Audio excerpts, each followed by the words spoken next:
Hola, ¿qué tal amigos y amigas? Sean más que bienvenido a este espacio Luz para las Naciones. Espero que en este precioso día, en este precioso momento, ustedes estén bien de bien. Te deseo que empiece este día y culmines este día con buen pie. Así que ánimo, levántate que largo camino te resta. Bueno, vamos a seguir con nuestras porciones semanales, lo que corresponde en esta semana, la parashat que corresponde en esta semana es muy interesante. Y es que ya hemos hablado que el faraón tiene esa personalidad de la mala inclinación que tenemos todo ser humano, y Moisés, que representa la buena inclinación, el redentor, ¿no?, que cada uno de nosotros tenemos. Y Egipto está representado por esa tierra, ese sistema corrupto que hoy en día también cada uno de nosotros tenemos que salir de nuestro Egipto. Cada uno de nosotros tenemos también tierras prometidas que se nos han prometido a cada uno de nosotros. Así que vamos a ir a la tierra prometida, pero antes no podemos ir si no tomamos una decisión concreta hacia dónde vamos, claro está, y no tenemos esa decisión voluntaria. Una de las cosas que se cree que Dios fue que lo sacó con manos fuertes de Egipto es que algunos judíos no querían salir de esa tierra de esclavitud. Se sentían cómodos estando en esa tierra, estando en ese sistema. Muchos de nosotros a veces no conformamos con lo que tenemos. Sí, hay que dar las gracias a Dios por las cosas que nos brinda en nuestro diario vivir, pero hay más. Entonces Dios lo tuvo que sacar con manos fuertes. Dios le tuvo que endurecerle el corazón al mismo faraón para que él mismo lo despachara. Porque Dios no lo sacó, pues, con tantas cosas que hizo, lo podía hacer. Pero hay mucho cabezota, muchos judíos que se querían quedar en la tierra de Egipto porque ahí tenían alimento, agricultura, sustento, su pan diario. Entonces no querían sacrificarse a ir a la tierra prometida, según ellos, una tierra extraña. No querían ir a aventurar, y eso es lo que a veces nosotros actuamos de esa manera y nos sentimos cómodos, ¿no?, en el lugar que estamos, pero Dios quiere decirnos que hay más. La parashá de esta semana vamos a hacer esa exploración, ¿no? ¿De qué? De que la tierra de Egipto, pues, es una tierra, ya lo hemos dicho, una tierra de servidumbre, como lo dice Casa de Servidumbre. Es una tierra, ¿no?, con un sistema corrupto, y muchos a veces nos sentimos cómodos, incluso en la corrupción, ¿sí? Y bueno, esto nos va a confrontar este día, ¿sí? Recuerden siempre suscribirse al canal, denle un me gusta, si les gustó el video, compartan el video, es gratuito. Así que vamos a explorar esta maravillosa parashá que corresponde en esta semana. Y esta semana la parashá está en Éxodo capítulo 13, verso 17. Y termina en Éxodo 17, verso 16. La Tará es Jueces, capítulo 4, verso 4. Y termina en Jueces, capítulo 5, verso 31. Y vamos a ver el recorrido, vamos a ver qué pasa con el ser humano representándolo y extrayéndolo a este tiempo. ¿Por qué? Porque la Biblia no simplemente es algo histórico. La Biblia, según se cree, la Torá escrita habla del pasado, la Torá oral habla del presente, y la Torá del Mesías va a habla del futuro, ¿sí? Entonces es maravilloso. El pueblo judío sigue una ruta indirecta.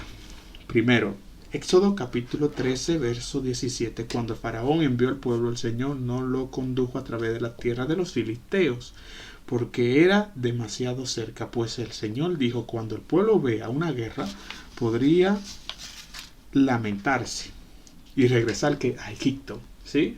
Podría lamentarse y regresar a Egipto. ¿Y qué significa esto? ¿Qué quiere decir la escritura? Y es que el pueblo de Israel quizás no estaba acostumbrado a la guerra de momento. En ese entonces, Dios le dice a Moisés, una estrategia que tiene Dios, una idea a Moisés: no lo lleve en el camino, ¿no? Sino que desvía su camino, porque si ven a los amalecistas, si ven a los filisteos, guerra, lucha, se van a querer devolver. Dicho sea de paso, si ustedes ven más adelante, el pueblo de Israel quiso también devolverse. O sea, que ya Dios sabía que cualquier cosa lo hacía al pueblo retroceder, tener una mentalidad a veces bipolar, como muchos de nosotros a veces nos pasa. Entonces, Dios quería evitar eso. Dios quería evitar de una manera u otra que ellos no vieran la guerra, pero al fin y al cabo se querían devolver. Más adelante lo vamos a hablar. Egipto persigue al pueblo judío. Ya también parece que el faraón era bipolar. Eso corresponde nosotros a la mala inclinación, ¿no? Que a veces nosotros debilitamos cuando hacemos cosas agradables, cosas buenas, debilitamos la mala inclinación, y viceversa, cuando estamos practicando constantemente la mala inclinación, cuando estamos alimentando al faraón, nuestro faraón, entonces la buena inclinación se debilita. Entonces, ¿qué pasa aquí? Que el faraón vuelve y quiere atacar, quiere esclavizar al pueblo de Israel. Quiere esclavizar, pues la persona a veces cuando se siente libre, pues quiere de nuevo la mala inclinación atacarle, y la única manera, vuelvo y repito, de debilitar la mala inclinación es practicando la buena inclinación. Potencia milagrosa, partida del Mar Rojo. Aquí en Éxodo capítulo 14 verso 19 habla algo muy interesante, es cuando se dividió el Mar Rojo. Y aquí me quiero detener un poco, aplicar algo que Dios le dice a Moisés, y Dios le dice: ¿por qué clamas a mí? Dile al pueblo que marche. ¿Por qué vino estas palabras a Moisés de parte de Dios? ¿Qué tiene que ver? ¿Qué se esconde ahí? ¿Por qué clamas a mí? ¿Es malo clamar a Dios? No. Dile al pueblo que marche, tenía que marchar. Pero vamos a detenerlo un poco ahí, porque es muy interesante lo que nos enseñan las Escrituras. Y es que dice que en ese momento, cuando el pueblo de Israel estaba detrás de los egipcios y delante tenían que el Mar Rojo, estaban en aprieto. A veces nosotros estamos en aprieto, entonces tenemos que acudir a Dios. ¿Qué pasó? Dice que se estaba dando una condición en el cielo. Algo estaba pasando también en el cielo y en la tierra. ¿Qué estaba pasando en la tierra? En la tierra, Moisés, el pueblo de Israel, ellos están en el medio, dos circunstancias, una el Mar Rojo y detrás sus enemigos. Y es que aquí es muy interesante. ¿Por qué? Porque Dios le dice: no clames a mí. Porque Dios lo que le está transmitiendo, y dicen los sabios, es que en el cielo le estaban diciendo a Dios: Dios, ese pueblo no es digno que tú lo salves. No es digno que tú lo rescates. Y era un pueblo, dice la Biblia, de duro servir, y no eran merecedores de que ellos incluso fueran salvados de la mano del faraón. ¿Por qué? Porque recuerden que el cielo trabaja también con justicia. El cielo, Dios trabaja también con justicia. Y por encima de la justicia está la misericordia. Eso es lo que se conoce hoy en día como la gracia.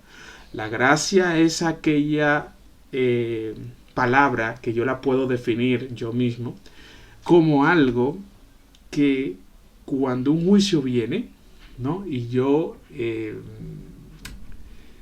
se me dicta en contra de mi persona, entonces viene la gracia, ¿no? Y me pone por encima de esa justicia y se me perdona, y en vez de esa justicia estar en contra de mí, se me perdona y me reserva la vida. La gracia es algo que te reserva la vida, que te da otra oportunidad, a pesar de que tú eres culpable. Eso es la gracia, ¿sí? Entonces se está dando un caso en el cielo y están diciéndole, Señor, este pueblo, si tú vas a destruir a Egipto, tiene que destruir también a los israelitas, porque ninguno, ni el pueblo de Israel, ni el pueblo de los egipcios son dignos de que tú los salves. Y ahí entra la gracia. Por eso Dios dice, ¿por qué clamas a mí, Moisés? O sea, ¿qué es lo que quiere decir? Que hay momentos en nuestras vidas que no basta simplemente un clamor. Basta nada más la gracia de Dios, la misericordia de Dios a nuestro favor. ¿Por qué? Porque muchas cosas no dependen de que si clamo o no clamo, dependen de la gracia de Dios. El amor de Dios no depende si hago o no hago. El amor de Dios es incondicional, es infinito para con nosotros. Y eso es lo que quiere transmitirle a Moisés. Moisés, Dios le está diciendo, Moisés, no depende de tu clamor, no depende de tus acciones aquí en la tierra. No clames, sigas adelante, porque yo haré algo a favor de ustedes a pesar de que ustedes son culpables, igual que los egipcios. ¿Sí? Entonces aquí vemos una condición que se está dando en el cielo, y yo digo siempre, el juicio, detrás del juicio está la misericordia. Se tiene que esconder o se esconde la misericordia y la gracia de Dios. El juicio es la misericordia, perdón, es eso. Entonces, es más que eso. ¿Por qué clamas a mí? No depende, Moisés, de tu clamor. No depende de tu insistencia. Depende de mi misericordia para con ustedes. No depende de su mérito, de que yo lo voy a salvar y que el pueblo será Egipto, los egipcios serán destruidos. Porque aquí las huestes celestiales estaban dictando sentencia en contra del pueblo de Israel. ¿Por qué? Porque no se merecían ser salvos y los egipcios se merecían ser condenados, ellos solos, los egipcios. El dictamen que se estaba haciendo era, los dos merecen ser ahogados en el mar. Y por eso Dios le dice, y ahí es lo que se esconde los 72 nombres de Dios. En esa palabra, en esos versículos, en Éxodo 14, se esconde los 72 nombres de Dios, donde Dios se manifestó, todos los atributos se manifestaron en ese momento, ¿sí? Entonces aquí vemos la gracia ya manifestándose a favor de los israelitas. Entonces seguimos con nuestro recorrido, porque no quiero tampoco darle tanta vuelta a esta parashá. Es muy interesante esta parashá, eso sí, pero una sola hora o estos tiempos que quiero estar con cada uno de ustedes, quiero matizar bien las cosas. Miriam, protección milagrosa, partido del mar. Esto sucedió en Éxodo 14, 19. Los 72 nombres de Dios manifestándose, los atributos de Dios manifestándose a favor de los israelitas y en contra de los egipcios, ¿sí? Entonces, hay algo también que quería decirle con esto, algo muy importante, y es que a veces nosotros simplemente nos quedamos estáticos de la forma de que nos quedamos simplemente orando. Está bien orar, clamar, está bien interceder, está bien, pero esto no simplemente nos va a llevar a cumplir nuestro objetivo. Tenemos que accionar. Hay algo que el Midrash dice acerca de esto, y es que Moisés, cuando Dios le dice, dile a mi pueblo que male, accionar. No simplemente se quedó una fe estática, porque nosotros a veces confundimos la fe como algo estático. La palabra de Dios y la fe es algo dinámico, algo que se mueve. Todas las personas, absolutamente todas las personas que se tuvieron fe, según las escrituras, no fueron personas que se quedaron estáticas, al contrario, fueron personas que se movieron, accionaron. La palabra emuná, que quiere decir ejercitarse, ¿no?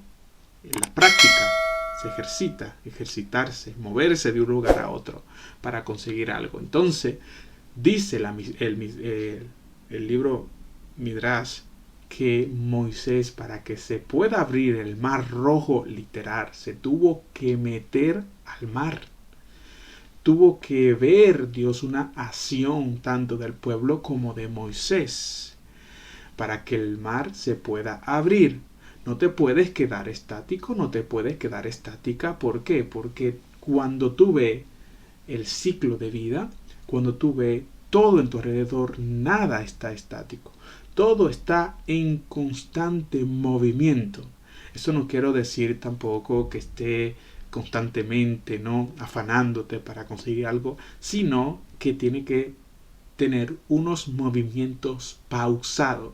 ¿Y qué quiere decir David con movimientos pausados? ¿Se recuerdan del carro que vio Ezequiel, yo creo, ¿no? Y los carros y las ruedas que movían la gloria de Dios y tal. Quiere decir que el carro, la gloria de Dios se movía según los querubines se movían. Que eso quiere decir movimiento estático, que tú te vas a mover según la voluntad de Dios. O sea, te paras cuando te tenga que detener, descansa. Cuando Elías, Dios le dice, el ángel, levántate y come porque el largo camino te resta. Él quedó un momento estático, claro, descansando, reponiendo sus fuerzas. No estoy diciendo que trabajemos constantemente, no día y noche, No. Hay que tener un equilibrio en todo lo que se hace en la vida. ¿Sí? No hay que ir tan exagerado para un lugar ni para otro. Hay que tener un constante equilibrio y buena perspectiva de las cosas. Entonces, camina, pero como dije anteriormente, movimientos pausados. Eso es la mente.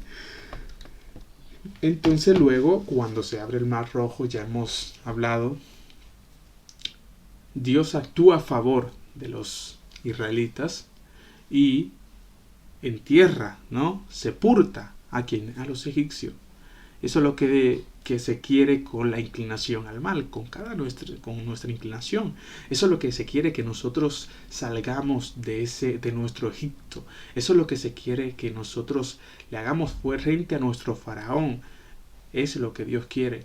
Es lo que Dios quiere, que nosotros lleguemos con bien a nuestra tierra prometida. Entonces, esto es un recorrido maravilloso. ¿Por qué? Porque aquí dice, en todas las parashá que hemos comentado, cada lugar que pisaron los israelitas tiene un significado, pero yo no lo puedo dar por el momento detalladamente, por cuestiones de tiempo y de preparación. Entonces ya luego vamos a seguir trabajando con ello. Luego vemos cuando cruzan el mar el himno de Moisés, el famoso himno de Moisés, que eso es maravilloso, tiene una interpretación maravillosa. Y luego tenemos la danza de la profetisa Miriam o María, la danza circular. El Zohar habla de eso, la danza circular, ¿no?, que toda la vida es circular. La Biblia se tiene que entender de una manera circular, ¿sí? Lo que es, será, y lo que fue, es, ¿no? Eso es lo que dice Salomón. Todo es circular, hay profecía, ¿no? Esta danza marca una profecía circular de parte de Miriam, las panderetas y todo eso, pero más adelante, si Dios quiere, sin compromiso alguno, voy a hablar de eso en otros vídeos. Simplemente me dejan en el comentario si quieren que hablemos de esas cosas, sí, más detalladamente. Luego saltamos con la primera queja, y es que el ser humano también tenemos eso. Yo me voy a incluir en la lista. Es que nos quejamos mucho, a veces por todo nos quejamos, ¿no? Que si no tenemos internet en casa por 5 minutos, no sé si a ustedes le han pasado, 5 minutos no tenemos internet, ya nos estamos desesperando. ¿Por qué? Porque ya somos dependientes del móvil o del internet. Ya no estamos quejando, ya no estamos hot, ¿no?, que maldijo incluso hasta en el día que nació. Entonces, por todo. Y yo estaba escuchando en estos días, no le quiero quiero transmitirle esto porque es muy interesante. Es un señor que estaba en el Holocausto y él decía: la generación de ahora se vive constantemente quejando por nada. Imagínate que nosotros estuviéramos en el tiempo del Holocausto, lo que pasó con el pueblo de Israel en Alemania, sin comida, comían una sola vez al día, trabajando 16 horas, sin móvil, sin ducharse, sin luz, sin internet, sin televisión, viviendo de una manera poco desagradable, podríamos decir, con la rata. Imagínate, transporta esos tiempos a este tiempo. Imagínate que si vivimos desesperados, si vivimos quejándonos como el pueblo de Israel se quejaba constantemente y el pueblo mixto, la multitud mixta ante Moisés. Imagínate ahora que nos quejemos simplemente con 5 minutos, para no exagerar, sin el móvil, sin luz. ¿Sí? Entonces, vamos muy rápido en este sistema, que el sistema quiere decir nada más y nada menos un sistema corrupto, un sistema que esclaviza, ¿no? Que no nos deja liberar. Ese sistema está representado, o este sistema está representado por Egipto, ¿sí? La primera queja lo podemos ver en Éxodo 15:22. Luego el faraón cambió de parecer. Egipto persigue al pueblo. Voy rápido.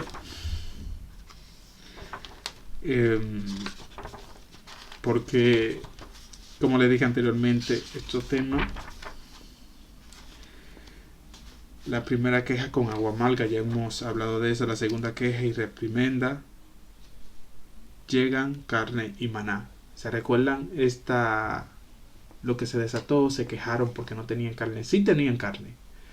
No sé por qué se quejaban tanto. A veces también, vuelvo y repito, nos quejamos. Se quejaban delante de Dios, pero ¿por qué?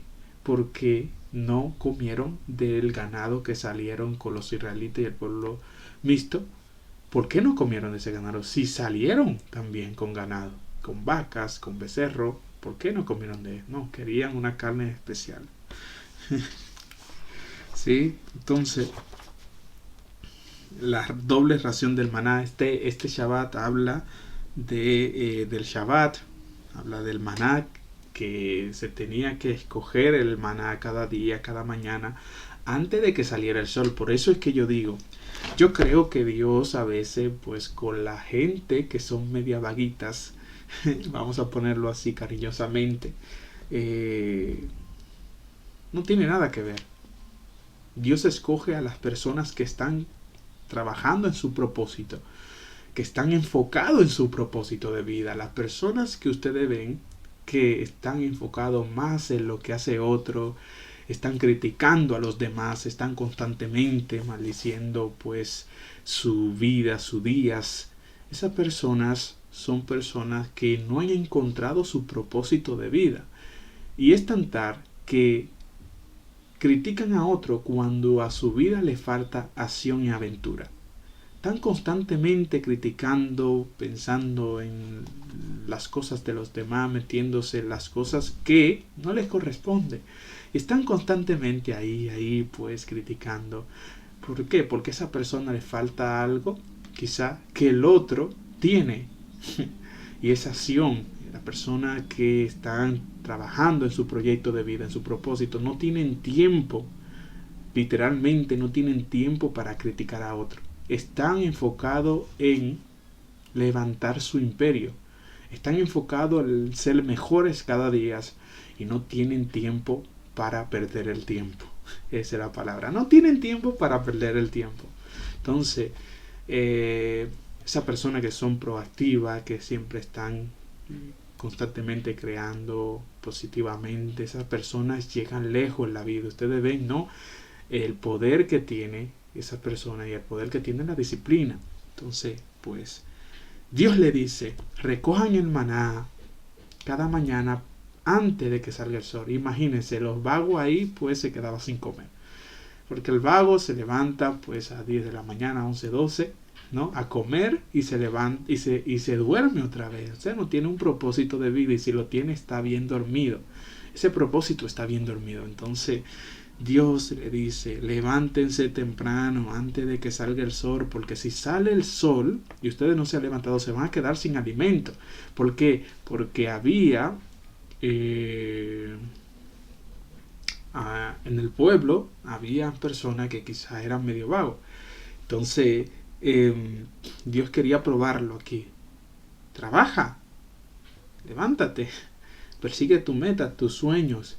Entonces Dios había como un mandamiento, dice Dios, levántate, porque si te levantas tarde te queda literalmente todo el día comiendo. Cada familia, el mandamiento era que tenía que, según ese día, por cabeza, iba a coger, a tomar la porción que le correspondía por familia. No podía coger más ni menos en esos días, en esos 6 días. Por eso después entra el Shabbat y el jueves o el viernes, Dios le dice, tomen 2 porciones, doble, el maná doble, porque ahí viene el Shabbat, no podían recoger el Shabbat. Y es que aquí el Shabbat tiene algo muy interesante que no quiere expresar las escrituras.